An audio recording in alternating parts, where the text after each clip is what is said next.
దీంట్లో మనం చూసినట్లయితే 11 మంది శిష్యులు యేసును తమకు నిర్ణయించిన గలిలయలో కొండకు వెళ్ళిరి. వారు ఆయనను చూచి ఆయనకు మ్రొక్కిరి గాని కొందరు సందేహించిరి. అయితే యేసు వారి యొద్దకు వచ్చి పరలోకమందును భూమి మీదను ఆయనకు సర్వాధికారం ఇయ్యబడి ఉన్నది. శిష్యులు ఆయనను మొక్కారంట. మొక్కినప్పుడు కొంతమంది అక్కడ ఉన్నవారు సందేహించారు, నిజంగా ఈయన దేవుడేనా అని, యేసయ్యనా అని. కానీ దేవుడికి యేసయ్య నీకోసం నాకోసం చనిపోయి తిరిగి లేచి భూమి మీదను పరలోకమందును సర్వాధికారము ఇయ్యబడినవి. అది యేసయ్యని మనం మొక్కాలి, ఎందుకంటే సర్వాధికారం ఆయనకి ఇవ్వబడినవి. ఆయనే దేవుడు కాబట్టి. అలాగే తిమోతి పత్రిక 2:1 చూసినట్లయితే దేవుడు మనకు శక్తియు ప్రేమయు ఇంద్రియ నిగ్రహము గల ఆత్మనే ఇచ్చాను కానీ పిరికితనం గల ఆత్మని ఇయ్యలేదు అంటున్నాడు. ఈ యేసయ్యని మేము మొక్కుతున్నామని చెప్పడానికి కూడా దేవుడు శక్తిని, ప్రేమను, అలాగే ఇంద్రియ నిగ్రహము గల ఆత్మనే ఇచ్చాడు. మన పిరికితనం ఆత్మ మనకి యేసయ్య దేవుడని ఒప్పుకోవడానికి మనకి ధైర్యం కావాలండి.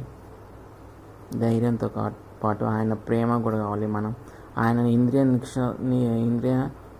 నిగ్రహం గల శక్తి కూడా ఆయన ఆత్మని మనకు అవసరం. ఆయన ఆత్మచేనే మనం నడిపించబడతాం.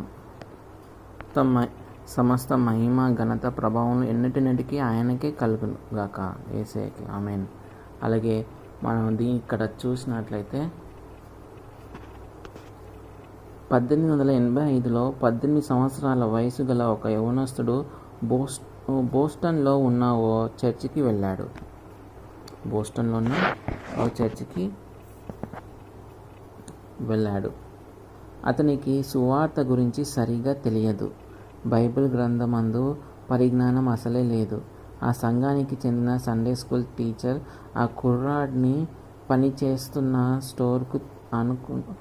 స్టోర్కు అనుకోకుండా వచ్చినప్పుడు ఆ కుర్రాడు అక్కడ పనిచేస్తూ ఆ సండే స్కూల్ టీచర్కు కనిపించాడు. అప్పుడు ఆ టీచర్ ఆ కుర్రాడిని సమీపించి యేసు ప్రేమ గురించి వివరించి ఆయనను సొంత రక్షకునిగా అంగీకరించమని బ్రతిమిలాడెను.